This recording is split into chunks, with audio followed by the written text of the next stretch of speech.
Hello everyone, so our topic is developing new products and services.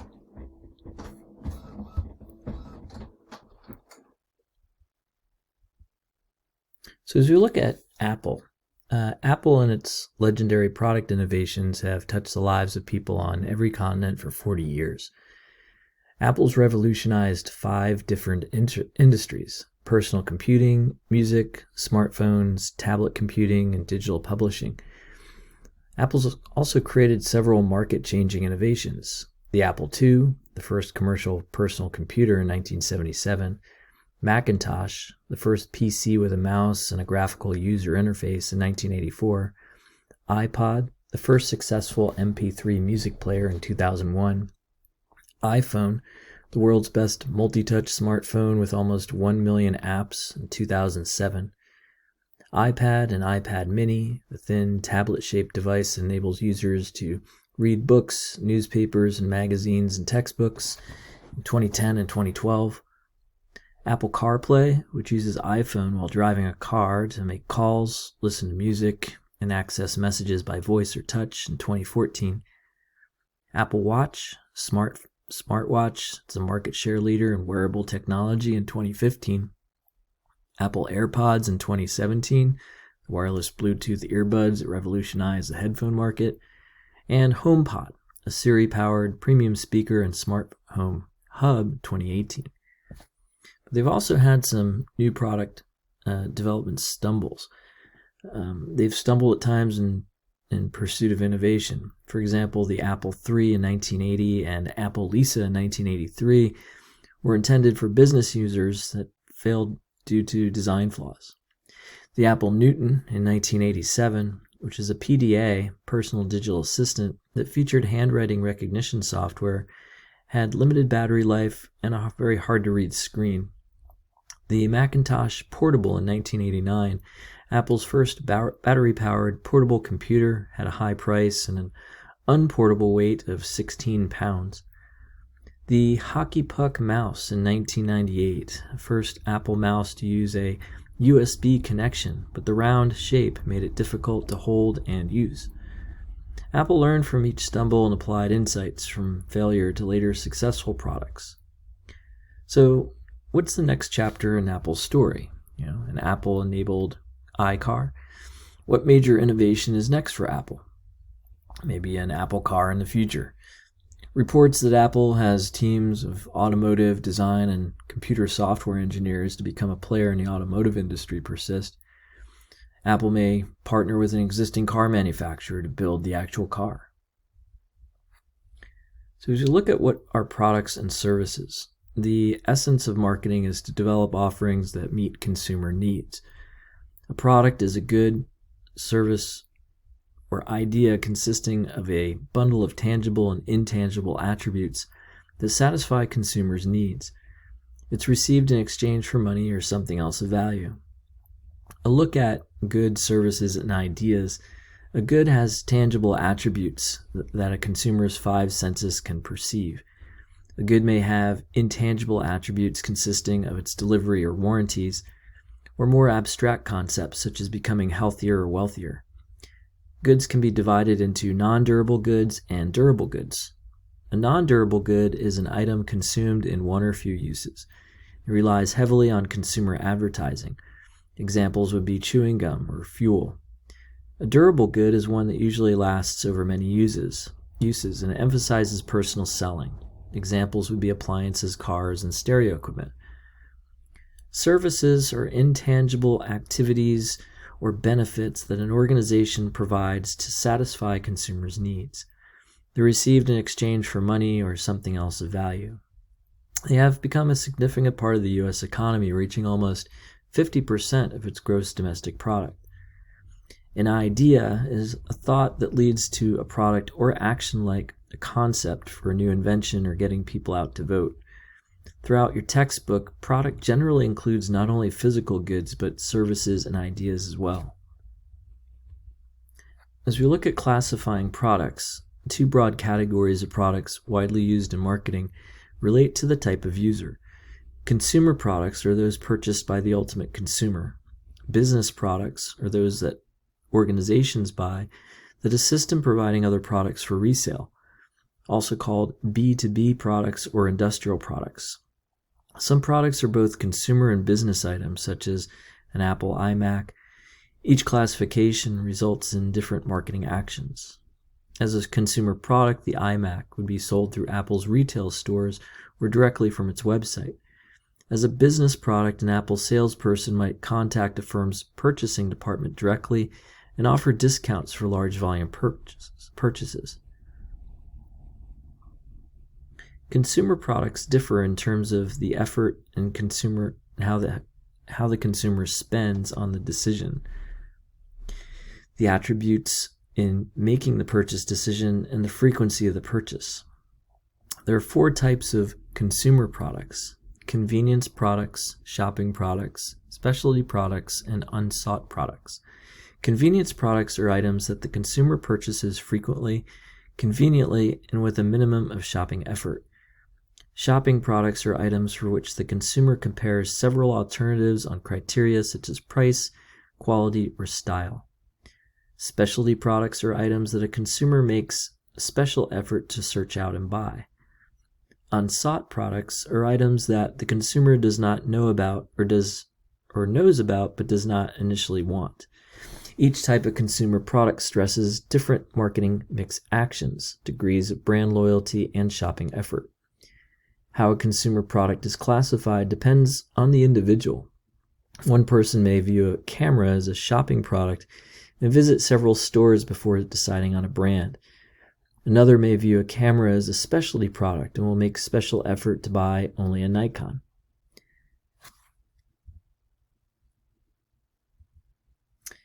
Business products. Their sales are often the result of derived demand, in which sales of business products frequently result or are derived from the sale of consumer products.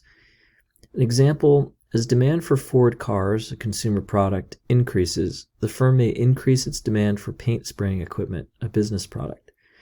Business products may be classified as components or support products.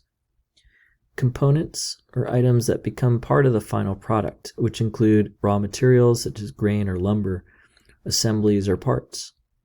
Support products are items used to assist in producing other products and services, which include installations such as buildings and fixed equipment, accessory equipment such as tools and office equipment, supplies such as stationery, paper clips, and brooms, and industrial services such as maintenance, repair, and legal services. Strategies to market business products reflect both the complexities of the product involved, paper clips versus machine tools, and the buy class situation, which is discussed in Chapter 6.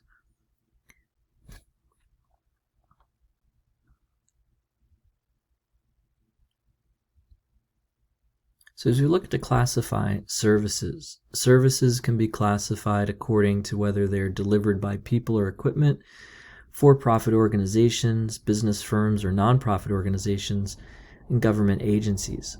Services can also be classified in 3 major ways: delivery by people or equipment, delivery by business firms or nonprofit organizations, and delivery by government agencies.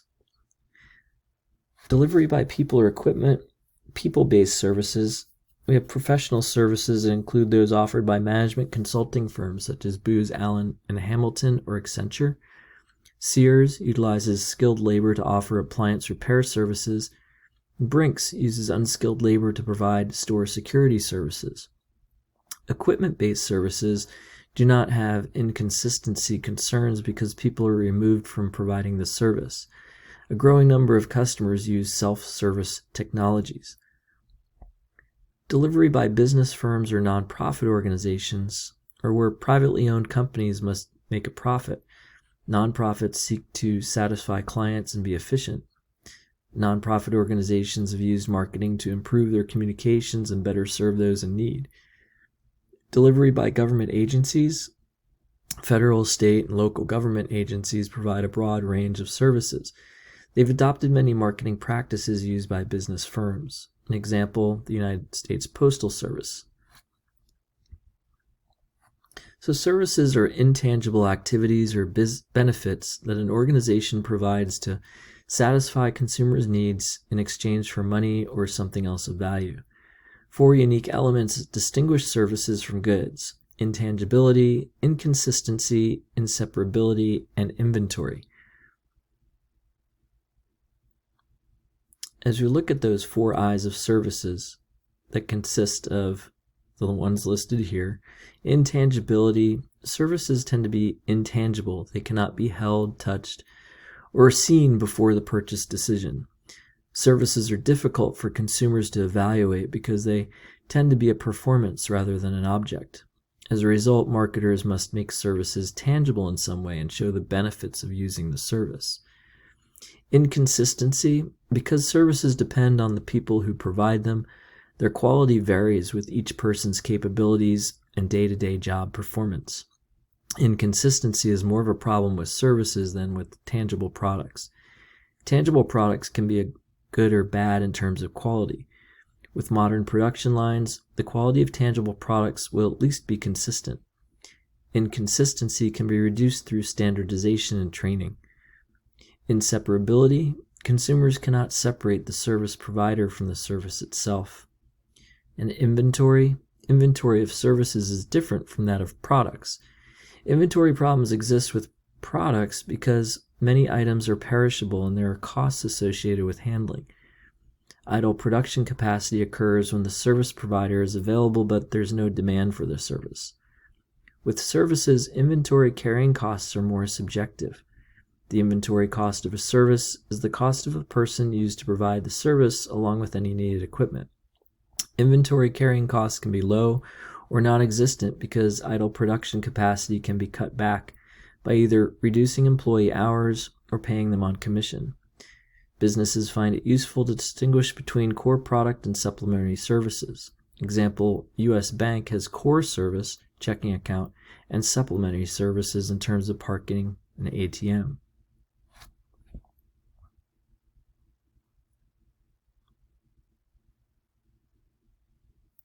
In terms of assessing and improving service quality, gap analysis is a type of analysis that compares the differences between the consumer's expectations about and experiences with a service based on dimensions of service quality. Example, airline customers evaluate reliability, is the flight on time, tangibility, is the plane clean, and responsiveness, are flight attendants willing to answer my questions. Consumer expectations are influenced by word-of-mouth communications, personal needs, past experiences, and promotional activities. Actual experiences are determined by how an organization delivers its service. The relative importance of the various dimensions of service quality varies by the type of service. Customers who experience a service failure will increase their satisfaction if the service makes a service recovery effort. Even services in which consumers are observers, such as music, art museums, can make marketing research to improve service quality. For services, developing customer service delivery expectations is critical. This involves analyzing the sequence of steps or service encounters of the service, working to improve the interactions between consumers and the service provider. High-contact services such as hotels, educational institutions, and car rental agencies use this approach to enhance customer relationships. As we look at product classes, forms, items, lines, and mixes, most organizations offer a range of products and services to consumers. Each set of offerings can be categorized according to the product class or industry to which they belong, like the iPad, which is classified as a tablet device. Products can exist in various product forms within a product class, such as music, vinyl, 8-track, cassette, CD, or digital. A product item is a specific product that has a unique brand, size, or price. Example, Ultra Downy softener for clothes comes in several different sizes. Each size is a separate stock keeping unit, known as a SKU, in which a unique identification number that defines an item for ordering or inventory purposes. A product line is a group of product or service items that are closely related because they satisfy a class of needs, are used together, are sold to the same customers, are distributed through the same outlets, and fall within a given price range. Example, Nike's product lines include shoes and clothing. Example, the Mayo Clinic service lines consist of inpatient hospital care and outpatient physician services. A product mix consists of all the product lines offered by an organization. Cray, Inc. has a small product mix of 3 product lines sold mostly to governments and large businesses. Procter & Gamble has a large product mix that includes product lines such as beauty and grooming and household care.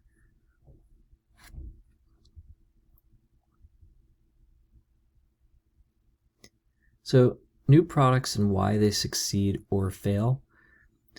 What is a new product? The term new is difficult to define, and the answer depends on one's perspective. Newness compared with existing products. New can refer to a product being functionally different than existing products. Sometimes this newness is revolutionary and creates a whole new industry. At other times, additional features are added to appeal to more customers. However, firms run the risk of feature bloat that can overwhelm consumers.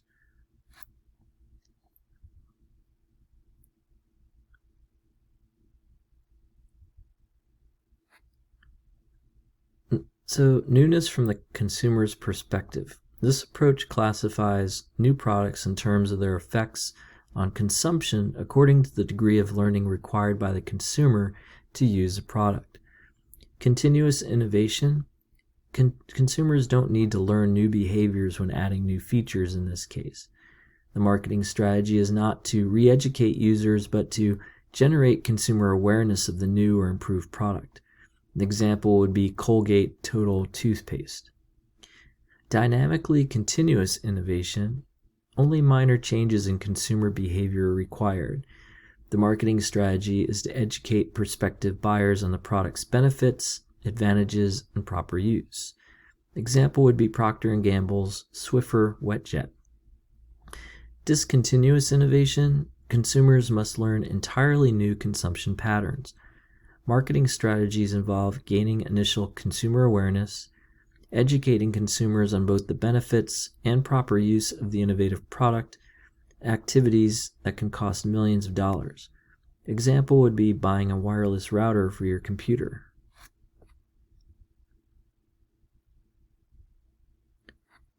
So the Federal Trade Commission, otherwise known as FTC, advises that the term new be limited to use with a product up to 6 months after it enters regular distribution. Regular distribution is a term that remains variously interpreted. Newness from the organization's perspective. Organizations view newness and innovation in their products at 3 levels. The lowest level is a product line extension, which usually involves the least risk. It's an incremental improvement of an existing product. Example, Purina Elegant Medleys. The next level consists of either a significant jump in the innovation or technology, such as a mobile phone manufacturer offering a new smartphone, or a brand extension that involves putting an established brand name on a new product in an unfamiliar market. Is a risky move as consumers' perceptions of the known brand may make it difficult for them to get the benefits of the new product. Example, Colgate's Kitchen Entrees. The Colgate brand name is strongly linked to toothpaste in people's minds and was not appetizing when applied to frozen dinners. The third level is true innovation, a radical invention, a truly revolutionary new product such as a 3D printer.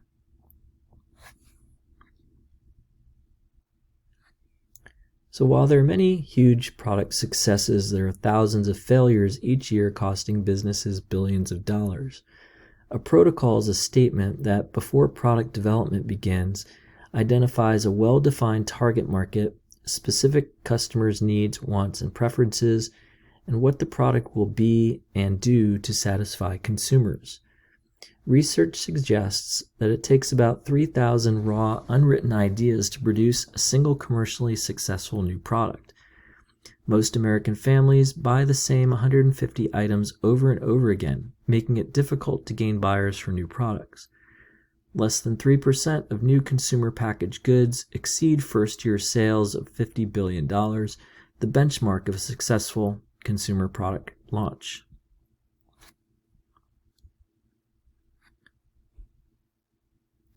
New product winners and losers are separated by the following marketing and non-marketing factors, some of which overlap.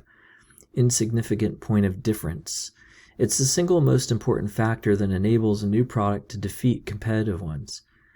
It must have superior characteristics that deliver unique benefits to the user and be important enough for consumers to switch from competing substitute products. Examples would be Fingo's cornflake snacks. Incomplete market product protocol before product development starts. A market product protocol clearly defines how an offering would satisfy specific consumer wants and needs. Without the protocol, firms try to design a vague product for a phantom market. Example, avert virucidal tissues. Not satisfying consumer needs on critical factors. This factor stresses the problems on a few critical factors can kill the product, even though the general quality is high. Example, Keurig cold beverage machine. Bad timing. The product is introduced too soon or too late. Consumer tastes are shifting dramatically. Example, the Hewlett-Packard tablet. There also may be no economical access to buyers. Over 40,000 new consumer packaged goods, food, beverage, household, etc., introduced globally each year. The costs, slotting fees, failure fees to gain and maintain access to retailers' shelves are huge. Example, Thirsty Dog and Thirsty Cat enhanced water. Poor execution of the marketing mix, brand name, package, price, promotion, and distribution can cause products to fail if any element isn't executed properly. An example being garlic cake from Gilroy. There can also be too little market attractiveness. New product managers look for large and growing target markets with real buyer needs. For market niches, the target market may be too small and competitive to warrant the R&D and marketing expenses necessary to reach it. An example would be, hey, there's a monster in my room. Poor product quality. This factor often results when a product is not thoroughly tested. The costs for poor quality can be staggering and include the labor, materials, and other expenses to fix the problem, the lost sales, profits, and market share that usually result. Example, hoverboards. Simple marketing research should have revealed many of these problems. Developing successful new products sometimes involves luck, but often it involves having a product that really meets a need and has significant points of difference over competitive products. Other organizational problems and attitudes, some of which overlap, can cause disaster. Encountering groupthink in task force and committee meetings. People being afraid to speak up if they suspect a product concept is a dumb idea for fear of being cast as a negative thinker or not a team player, then being ostracized from real participation in the group. A strong public commitment to a new product may make it difficult to kill the product even when new negative information comes about it and comes to light. Avoiding the not invented here problem. A great idea is a great idea regardless of its source. Yet in the bureaucracy that can occur in large organizations, ideas may get rejected because they come from outside the firm. This has been termed the not invented here problem. Many of these organizational problems cause the 8 marketing reasons for new product failure that we've listed before.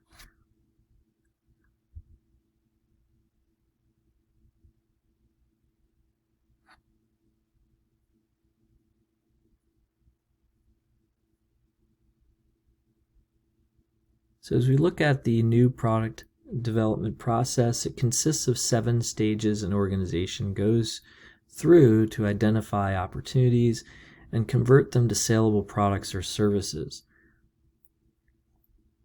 So stage 1 would be new product strategy development. 2 would be idea generation. 3, screening and evaluation. 4, business analysis. 5. Development, 6. Market testing, and 7. Commercialization. As we look at stage 1, new product strategy development is a stage of the new product process that defines the role for a new product in terms of the firm's overall objectives. The firm uses a SWOT analysis and environmental scanning to assess its strengths and weaknesses relative to the trends identified as opportunities or threats. The outcome of the SWOT analysis and environmental scanning define the vital protocol for each new product area and identify the strategic role it might serve in the firm's portfolio.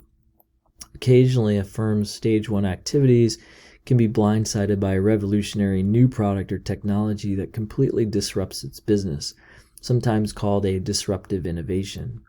Examples would include Wikipedia, the free and community-edited online encyclopedia, caused Encyclopedia Britannica to cease print production after 244 years.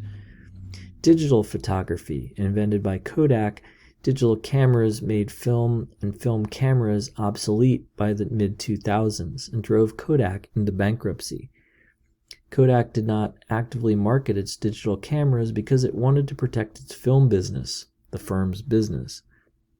New product development and services is difficult because they're intangible and performance-oriented, but can have a huge impact on our lives. Idea generation for stage 2. Idea generation is the stage of the new product development process that develops a pool of concepts to serve as candidates for new products, building on the previous stage's results. Many forward-looking organizations have discovered that they're not generating enough useful new product ideas. One internal approach for getting ideas within the firm is to train employees in the art and science of asking specific probing questions. The goal in generating new product ideas and strategies is to move from what is questions that describe the present situation to what if questions that focus on solutions and marketing actions. Open innovation is an idea generation process that involves a firm finding and executing creative new product ideas by developing strategic relationships with outside individuals and organizations. It helps organizations overcome the not invented here barriers. There are several sources generating new product ideas. Suggestions from employees and friends, customer and supplier suggestions, and also research and development laboratories.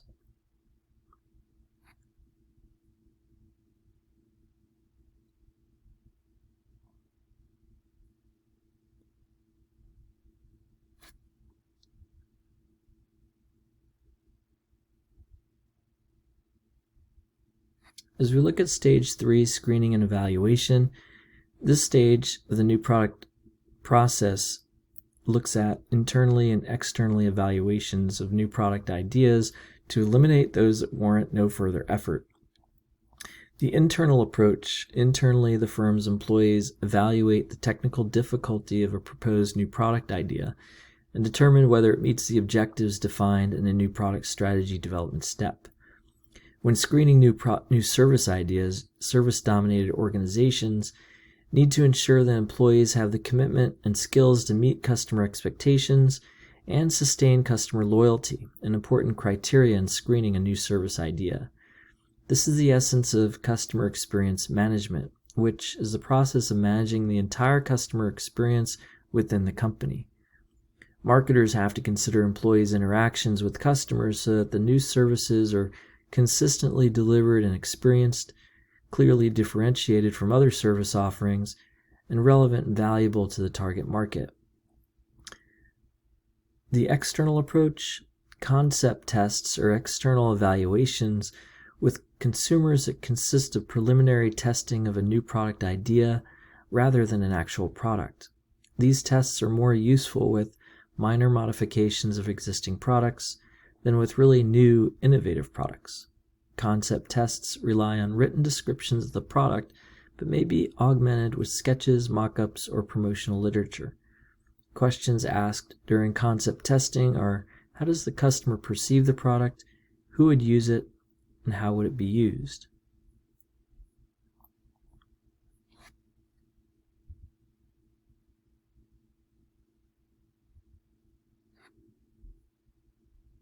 With stage 4, business analysis is the stage of the new product process that specifies the features of the product and the marketing strategy needed to bring it to market and make financial projections. This is the last checkpoint before significant resources are invested to create a prototype, which would be a full-scale operating model of the product. The business analysis stage assesses the total business fit of the proposed new product with the company's mission and objectives, from whether the product can be economically developed and manufactured to the marketing strategy needed to have it succeed in the marketplace. This process requires assessments of the marketing and product synergies related to the company's existing operations, detailed financial projections with respect to expected profits, price per unit and units sold, and expected costs such as R&D, production, and marketing, and also must answer the following questions. Will the new product require a lot of new machinery to produce it, or can it be produced using the unused capacity of existing machines? Will the new product cannibalize sales of existing products, or will it increase revenues by reaching new market segments? And can the new product be protected with a patent or copyright? Stage 5, development is the stage of the new product development process that turns the idea on paper into a prototype. This results in a demonstrable, productable product that is actually manufactured, performs well in laboratory and consumer tests, and meets the standards established for it in a protocol. Example would be Google's driverless car. This is an extreme example of the complexity of Stage 5 development process for a durable consumer good. The Google development team uses vehicles as test models, including the Toyota and Lexus. But its cars had completed over 3 million miles of autonomous driving. A spinning, roof-mounted laser rangefinder and sophisticated software negotiated the steep hairpin turns in San Francisco. In 2017, the Google driverless car organization became Waymo, a subsidiary of Google's parent company, Alphabet. Stage 6, market testing, is the stage of the new product process that exposes actual products to prospective consumers under realistic purchase conditions to see if they will buy. Test marketing involves offering a product for sale on a limited basis in a defined area. It determines whether consumers will actually buy the product and to try different ways of marketing it. A company develops a product and then attempts to sell it through normal distribution channels in a number of test markets. Test market cities must be demographically representative of the product's test market, have cable TV systems that can deliver different ads to different homes, and have retailers with checkout counter scanners to measure sales results. Depending on the results of a test market, companies will, if the results do not meet expectations, discontinue the product, or if results are favorable, regional or a national rollout. Controlled test market involves contracting the entire test program to an outside service. It arranges for shelf space on retailers' shelves, guarantees a specific percentage of the test product's potential distribution volume, assesses the effectiveness of different TV commercials and other direct consumer promotions, and attempts to sell it through normal distribution channels in a number of test markets. Simulated test markets are a technique that simulates a full-scale test market but in a limited fashion. Simulated test markets are often run in shopping malls, where consumers are questioned to identify those who use the product class. Willing participants are questioned to identify usage of the product class, reasons for purchase, and important product attributes.